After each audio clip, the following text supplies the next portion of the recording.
किसी की मदद करने से पहले जाने ये जरूरी बात, तभी मिलेगा पुण्य का भंडार। जय श्री कृष्णा दोस्तों, स्वागत है हमारे YouTube चैनल आध्यात्मिक ज्ञान सागर में। आज का प्रसंग बहुत ही ज्ञानवर्धक है, इसे सुनकर आप भी कहेंगे क्या प्रसंग था। तो वीडियो शुरू करने से पहले हमारे चैनल को सब्सक्राइब कर ले। आपका एक सब्सक्राइब हमारे लिए बहुत महत्व रखता है।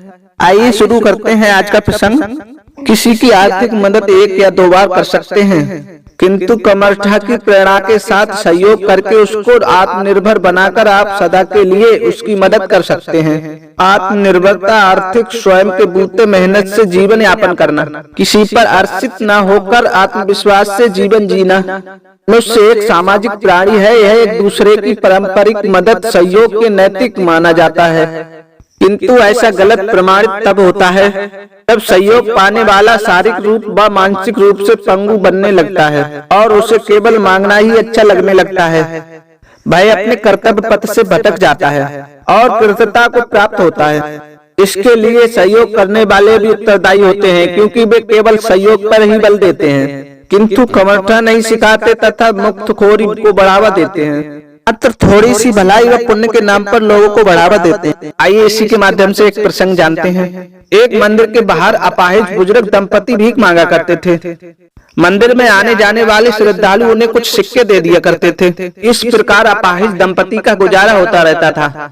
उसी मंदिर में एक दानी सज्जन आया करते थे। वह उन अपाहिज दंपति को वस्त्र बिस्तर जरूरत की कुछ सामग्री दे दिया करते थे।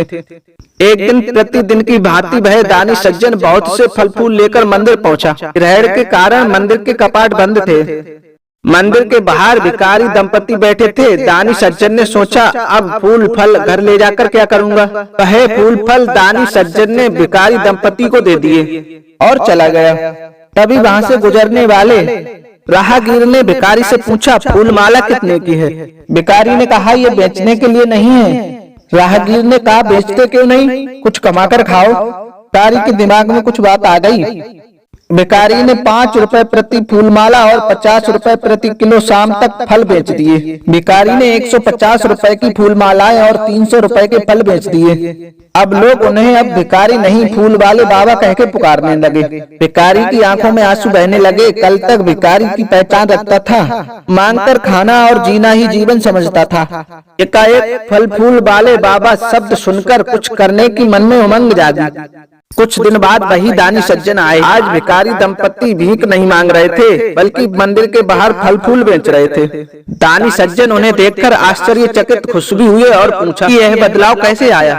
फल फूल वाले बाबा ने कहा, बाबूजी, आप बड़े लोगों की सहायता से मेरी जरूरतें तो पूरी हो जाती थी, किंतु जीवन के साथ जरूरतें तो सदा ही लगी हुई थी। अब तो दिए हुए फल फूलों की टोकरी हमारे सामने रखी थी। एक राहगीर ने कहा, इन्हें बेचते क्यों नहीं, कमाकर खाने का आनंद ही कुछ और है। मैंने वे फल फूल बेच दिए। कुछ पैसे पाँच रखकर अगले दिन फल फूल मंडी से लाकर यहाँ बेचने लगा। पहले भिखारी था तो लोग दयानीय दृष्टि से देखा करते थे, किंतु अब लोग फल फूल खरीदते हैं और कहते हैं, बाबा आपको देखकर हिम्मत प्रेरणा मिलती है कि आप अपाहिज होकर भी मेहनत करके खाते हैं। मैंने महसूस किया है कि बिना मेहनत के प्राप्त फल से ना खुशी मिलना, वह फल सदा रहता है। दूसरे द्वारा दी गई दयापूर्ण सहायता आत्मसम्मान पर अंकुश लगाती है। मन में उत्कंठा पैदा होती है, आत्मलग्नि होती है, समाज में आदर नहीं होता।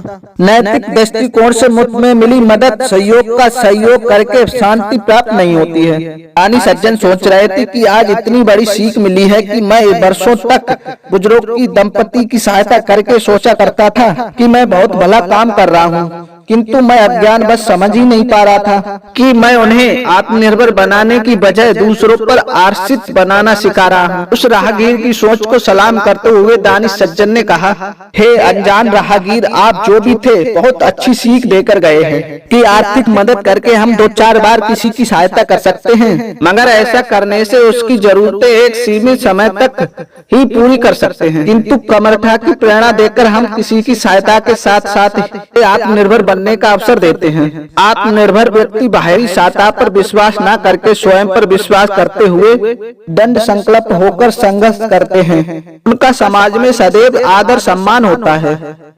जी हाँ भक्तों, इसी के साथ ये प्रसंग हमारा पूर्ण होता है। आशा करते हैं इस प्रसंग से कुछ ना कुछ सीख जरूर मिली होगी। अगर वीडियो पसंद आई तो हमारी वीडियो को लाइक करें, चैनल को सब्सक्राइब कर लें, कमेंट करें। जय श्री कृष्णा दोस्तों, मिलते हैं अगली वीडियो।